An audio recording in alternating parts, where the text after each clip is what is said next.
Hello friends, this is Zainul Hasan and you are watching quick tips. आज की इस video में हम बात करने वाले हैं कि आप किस तरह से एडमोब अकाउंट बना सकते हैं। तो फर्स्ट ऑफ ऑल नीचे डिस्क्रिप्शन में दिए गए लिंक से आपने ये वेबसाइट को ओपन कर लेना है। इसके बाद यहाँ पर आपके पास ऑप्शंस आ जाएंगे साइन इन और साइन अप का।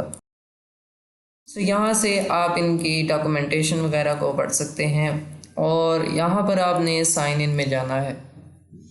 अगर आपके पास सिंपल एक गूगल का अकाउंट है तो आप डायरेक्टली साइन इन कर सकते हैं। तो अगर आपने अकाउंट नहीं बनाया तो फर्स्ट ऑफ ऑल आप अपना अकाउंट बना लें।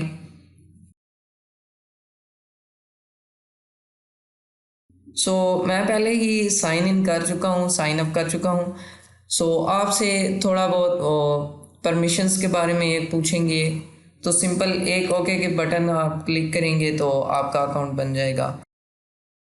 इसके बाद आपके पास ये इंटरफेस आ जाता है और यहाँ पर आप ऐप सेक्शन में जाकर ऐड ऐप और यहाँ से आप अपनी कीज़ बना सकते हैं। तो ये था एक क्विक ट्यूटोरियल। नेक्स्ट वीडियो में मैं बात करने वाला हूँ कि आप किस तरह से इनको अपने ऐप्स में एम्बेड कर सकते हैं। Thanks for watching.